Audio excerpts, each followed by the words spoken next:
Hello, and welcome to The Storyteller's Mission with Zena, a podcast for artists and storytellers about changing the world for the better through story. For the past few weeks, we've been talking about why Christians are afraid to tell more mature, adult-oriented stories. And when it comes to stories, most Christians tend to think that the goal is to be non-offensive, especially when it comes to things like sex and language and violence. But the problem with this standard is that it only describes a void. It doesn't give us any creative guidance. It also limits the types of stories that we're even allowed to explore. So right out of the starting gate, the possibility of telling a story that contains content specifically geared for adults is forbidden. Stories, therefore, such as The Shawshank Redemption or Schindler's List or Saving Private Ryan or Magnolia, some of these great stories that have been told, they embody spiritual messages and adhere to strict Judeo-Christian biblical moral worldview tenets, and yet they would never be told by Christians because this limiting criteria absolutely forbids those types of stories to be explored. So instead of dealing with the types of raw issues that we humans tend to wrestle with on an almost daily basis and dealing with the real questions about God that brings up in our spirit and the real pain that we're experiencing because of all of these things, all that's left to us is typically the fluff. No wonder we've turned out so much embarrassing content. Things like Fireproof or God's Not Dead. These are not good movies. Those types of stories or films are truly horrifying examples of subpar Christian art. And while some might argue that, hey, Fireproof, for example, explores a deep issue of man's struggle with pornography, it does so in a very contrived, banal, and unrealistic way. This kind of story just can't be the goal for us as Christians. It just can't. It was trite, predictable. It had saccharine dialogue, underdeveloped characters, pedestrian acting. It was preachy in its content. It was a predictable story that never really got past the surface level. It certainly didn't deal with the real stuff underneath all that, and in fact portrays a false worldview that tells people that might be dealing with that very real issue a superficial solution that probably won't work for them and therefore is causing damage. It is not what we should be doing. So it can't be the goal for us as Christians. Even though it lacked sex and it lacked language and it lacked violence, it wasn't a good movie because that's not the stuff that makes a movie good. A movie or a story is great because of what it offers, not because of what it lacks. Entertainment is a positive, not a void. And it is good insofar as it truly represents the world as God actually created it and human beings as we really are. When we explore the true things about how all of this works together, now we're getting to the meat and we're not just drinking milk. So it's time for Christian storytellers to take some radical action. We need to discard these limiting parameters that we've adopted and adopt new criteria that would actually give us the freedom to explore the real things that need to be explored in order for us to make a difference and to reach mankind, our culture, on a much deeper level. We want to compete for the hearts and the minds of the people, but we're never going to do that if we keep turning out these trite, banal stories. We need stories that go beyond the lightweight. We need stories that go beyond family-friendly. We need stories that go beyond the non-offensive variety if we want to have any hope of challenging and dominating narratives in the marketplace of ideas. But this means we have to broaden our horizons. We have to think beyond the stifling restrictions. So, if a Christian story is not a story that lacks sex, language, and violence, then it begs the question, what ingredients should we be looking for to identify any so-called project or story Christian? which again, I have problem with that terminology, but I'm not going to get rid of that. I'm not going to die on that hill just yet. I'm going to say, okay, it's a Christian project or story if it contains a certain number of criteria, which I'm about to list for you. So I have come up with 7 guidelines that I believe we need to be looking for as we select what stories to publish if we're in Christian publishing, or what movies to make if we're Christian producers, or what stories to write if we are Christian writers. All right? So 7 criteria that ought to be present in any of those stories, which can serve to guide us as we go about selecting which stories to tell. Number 1, a commitment to truth-telling. Now, I've said this before, this is our number 1 criteria. This is the foundational thing that we must stand on. This is it. Now, I've said the saying before by Barbara Nicolosi, who said, I would rather see an R-rated truth than a G-rated lie. But what I want to talk about is Flannery O'Connor, who said, the truth does not change according to our ability to stomach it. Isn't that true? The problem with showing sex and language and violence in stories is not that we show too much, it's usually that we show too little. We need to show the full consequences of the sin or the choices of the character's actions. We also need to be honest about our humanity, our sin nature, our depravity. How can we show redemption if we don't show depravity, right? What is there to be redeemed from if there's no darkness that the character is wrestling with? So we ought not fail to show the true depths of human depravity, but we also have to balance that out with the fact that they're indignity too. But nevertheless, sanitized stories avail nothing. What if God had left out from the Bible the story of King David's sin with Bathsheba? King David, a man described by God as a man after his own heart, and yet, because of his sin with Bathsheba, it subsequently led to him murdering, planning, premeditative murder of Uriah the Hittite. Wow, pretty bad, right? Pretty bad. This story contains sex, language, violence, conspiracy, betrayal. I mean, some really dark stuff. And yet God did not shy away from having it included for us to learn from. It was included in the narrative. There were things he wanted us to learn from it. And notice that God tells the whole truth. He doesn't sanitize it. He doesn't stop short of telling us that David premeditatively decided to kill Uriah the Hittite to cover his own sin. He lets us know that, even though it's King David, that everybody else maybe wants to honor, right? God tells us the truth about the man. And yet, God also describes David as a man after his own heart. So notice that we learn more from David's sin, and we learn more about God. We learn more about our own humanity. We learn more about everything from David's sin than we ever could have learned from David's righteousness. And yet, if we took out the context of the Bible and somebody presented a story like this in the real world, Christians would never, ever touch it because it naturally would be forbidden and shunned on the basis of the inclusion of sex and language and violence. This would be a rated R story. So a vast majority of the stories in the Bible would be rated R. When you tell the truth, most of the time, it would be rated R. Thankfully, God used different criteria when selecting which stories to include or exclude. The first rule of thumb, however, comes back to this principle. Always, always tell the whole truth, not a sanitized version of it, if we want our stories to resonate with others and impact culture. Because guess what? We know when it's not true. We know when it's false. We don't believe it. It's an issue of credibility. So we have to start with the truth. That is the foundational issue of all our stories. It is principle number 1. It isn't about whether or not we show the bad stuff. We must show the bad stuff.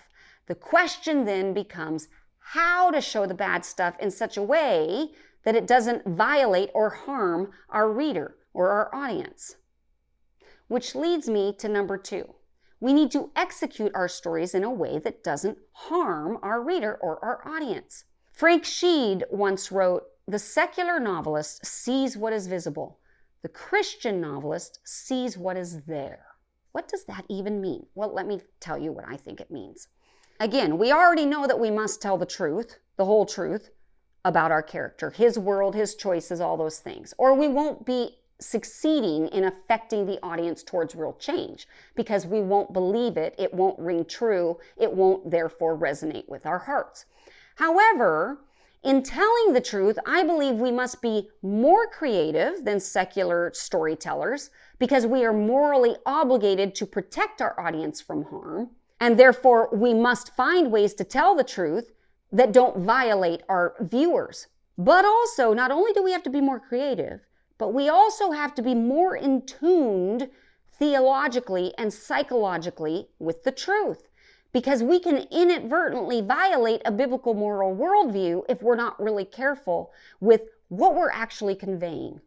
At the very least, this means we should never include gratuitous sex and language or violence, but nor should we show any of these things in a way that diminishes our dignity as human persons or glorifies our depravity. So for example, I had a student recently who turned in a scene about a dystopian world where these two brothers have to go out on patrol because there aren't enough policemen to try to maintain the order in this dystopian world. And so they are civilians who go out on patrol and try to, protect people from crime. So the story opens, the scene opens where these two brothers are out on patrol, and lo and behold, they come across this group, this gang, who is holding up this young black man, and they're robbing him of his shoes, his backpack, his belongings, that sort of thing. They're holding him up and they're taking his things. So these brothers are like strolling up upon this crime, and they're like, oh, we have to stop this. And they come up and they say, hey guys, what's going on? Very casually, no big deal. And then I don't remember what happens, but something minor happens, and they end up killing all of the bad guys, the gangbangers, and giving the kid back his stuff, and that's the end of the scene. And I said to my student, this doesn't work. This violates a biblical moral worldview. The secular novelist sees what is visible, which might be this chain reaction, this cause and effect, whatever. But the Christian novelist needs to see what is there, which means all of the things behind it and bigger. So here's the truth. In a Christian worldview, one of the problems with this particular scene is that these brothers killed the people that were doing the robbing, but that's not justice. Justice only wants what justice is due. All those guys were doing was stealing the kid's shoes and his backpack. Now that's bad, that's a crime, and yeah, justice should be done, but killing those guys isn't justice. See, it exceeds the crime. It goes past the crime. This is why, by the way, the Bible talks about an eye for an eye and a tooth for a tooth. It's trying to limit our excess. We cannot take a person's life just because they took a piece of bread. It isn't fair. Justice wants what justice is due. These guys surpass that. Now, it doesn't mean that the characters can't surpass that. What it means is that the writer has to have an awareness that it has surpassed it, and they have to show that to the audience so that the audience understands these guys went too far. But if there isn't that understanding, now we're conveying something false, because now we're somehow conveying the idea that that was justice, and it isn't. So it's a false and twisted moral worldview. And by the way, these are supposed to be the heroes, which means they should be aware that justice just wants what justice is due, and that they've surpassed that. So what if they come across the scene, hey guys, what's going on? And the gangbangers, what do you want? Get out of here. Well, we can't do that. Why don't you give the kid back his stuff and let him go? So now they've presented an opportunity, they've given the characters a choice, and there's probably this elevated tension, right? Because these guys don't want to shoot these guys. Good guys don't want to kill people. They're not out there to do that, but they want to protect the little guy. Now, maybe, these guys are strapped for bear, right? So that means they know they look pretty tough. And maybe some of the gangbangers are like, come on, Leonard, let's just go. Let's get out of here.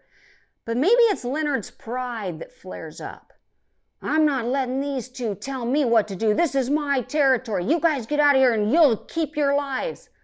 Man, Leonard, I'm afraid we can't do that, but I'd really recommend you get going. And they put their hand on their guns and they're taking it up, but they're still not really, they're not doing this because they enjoy it, right? And now there's that moment where Leonard has to choose between his pride or getting out of there. And let's say Leonard starts reaching for his gun. And now the guys, the good guys, the heroes are like, hey, Leonard, come on, man. You don't want to do that. Don't do it. Don't do it, man. We'll have to put you down. Come on, you can live to see another day. You just got to get out of here, buddy. Now they're heightening it because they don't want to do it. They don't want to do it. They're giving him every chance in the world to walk away.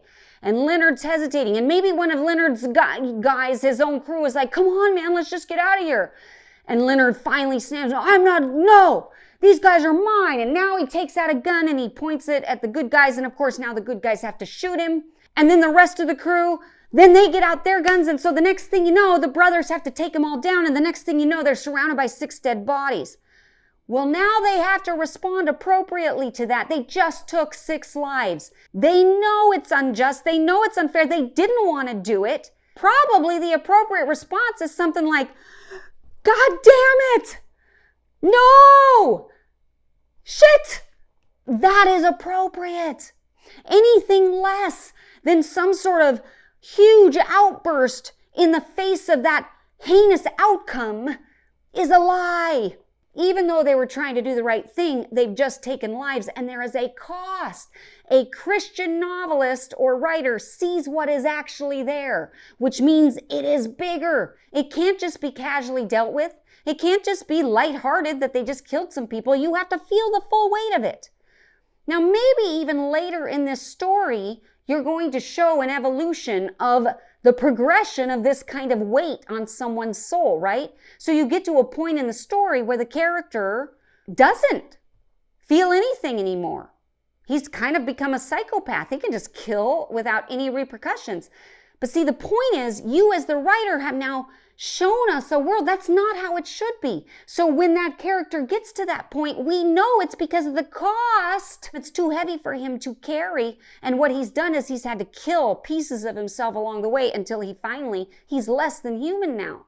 So now justice has been perverted anyway because this guy doesn't even feel anything at all. And we feel that. So you can still have the same type of actions, but the key is you've communicated it in a way that it still exemplifies a moral worldview. We have to understand as an audience that that was not justice. But that also means that we have to have the characters responding and acting appropriately. Whatever is happening there should match whatever is wrong in that world, because that's what we're trying to show. We're trying to highlight what's wrong. That's the whole point of living in a fallen world, is that we have to understand this isn't the way it ought to be. So we have to truly represent that to our reader, to our audience. At the very least, this means we should never include gratuitous sex or language or violence. It should only be because it's absolutely essential. See, a lot of times in our freedom then, once I say this, hey, it's a prison scene. And so then I'll see a Christian writer come along who has them cussing up a storm, all these things, cuss, cuss, cuss, cuss, cuss. But now they're being gratuitous. It should only happen when it's absolutely essential for the thing that's being represented. And then you can't leave it out, because if you leave it out, you're lying. And truth is our goal. So we should never be gratuitous, nor should we show any of these things in a way that diminishes our dignity as humans, like this example. That diminished the dignity of the human people in that story because it wasn't justice, it wasn't true, it wasn't the righteous outcome that we needed. We should also never glorify the depravity. So this is where you might have 2 characters that are supposed to be heroic, but then they do something that isn't good, but we actually think it's great that they did it. They betray somebody because that person's a bad guy, but they gave their word that they wouldn't. Now, there are exceptions to this, depending on the crimes that are being committed, right? Like if you have a child molester who is in interrogation and the police says, if you tell him where he is, I'll give you 5 more minutes with him where you can do whatever you want. Now that's a manipulation that is warranted because a child's life is at stake. So the stakes have to be worth the deception or the lie. These are the types of things you're trying to think through. This is why you have to be into theology and you have to understand psychology and humanity. And as writers, we would never want to cause our audience or our reader to lust, for example, simply by reading our book or watching our film. But nor can we leave out certain things if doing so would violate our commitment to tell the truth. So it's a question of artistry and stylistic expression, how we tell the truth, since we already know we must tell the truth by virtue of rule number 1. So it's scary and dangerous to be handed potentially harmful subject matter. We know that we mustn't harm the audience, so to ensure that we don't, we give up telling the kinds of stories that contain potentially harmful material. But ignoring this type of content is not noble. It's actually cowardly. The time has come for us to be brave. The time has come for us to be bold. We have to be willing to explore the content that matters. We have to be willing to dive deep into the difficult, adult-oriented issues that really affect us. It necessitates that we be good enough at our craft to find ways to navigate that truth in non-violating ways. A film violates the audience when sex, language, and violence are used gratuitously and for the wrong reasons and convey the wrong message. It also violates the audience when it mistakes morally good things as bad and vice versa. When a film does either of these two things, it ceases to be an honest exploration of the truth. Rule number 1 must exist in the context of rule number 2 and vice versa. So we start by telling the truth, and then we find a way to tell that truth so as not to harm the audience. But in our efforts to not harm the audience, we must avoid the temptation to water down the truth or sanitize the truth, because the number 1 rule is to tell the truth. These two rules are interdependent of one another. They rely on one another. You cannot have one without the other. And in the end, these two rules are the foundation of all the other rules that are to come. And they are dangerous because they don't come with specific, incontrovertible instruction as to how to accomplish each or both requirements. They only dictate that both requirements are met in tandem with the other. And while these two dictates are the foundation of every good story, there are other requirements that must also be adhered to in order for a story to fit within the parameters of a biblical moral worldview. And those are what we will discuss next week on the Storyteller's Mission. In the meantime, if you've enjoyed this episode, if it is causing you to think deeply about the kind of content that you're creating or that you're thinking about creating, if you are a Christian producer or if you are a Christian publisher and you're thinking about these things, I want to call you to boldness. We live in a day and age where we can no longer hide, where we can no longer play it safe. If we want a seat at the marketplace of ideas, we have to grow up and we have to start creating content that actually resonates with the real life struggles that people are going through. So I want to challenge you as you think about the kinds of stories you're seeking in order to produce or publish, or the kinds of stories you're thinking about telling. Does it speak to adults? Really? Does it really speak to adults? Or are you playing it safe? Because I would wager that you're really just afraid. You might even be a coward. And now is the time to be brave. All right. If you've enjoyed this episode, even though I know it's a little challenging and maybe a little controversial, can I ask you to please share it with another artist that you know that might need to hear these things? And if you yourself are following us, would you please subscribe to the show and rate us and leave us a review on either Apple Podcasts or on YouTube, one of the places where this is available. We would love to hear what you think of the show, and it helps other people to know if this is a show that they should listen to. Thank you so much for joining me on the Storyteller's Mission with Zena Del Low. May you go forth inspired to change the world for the better through story.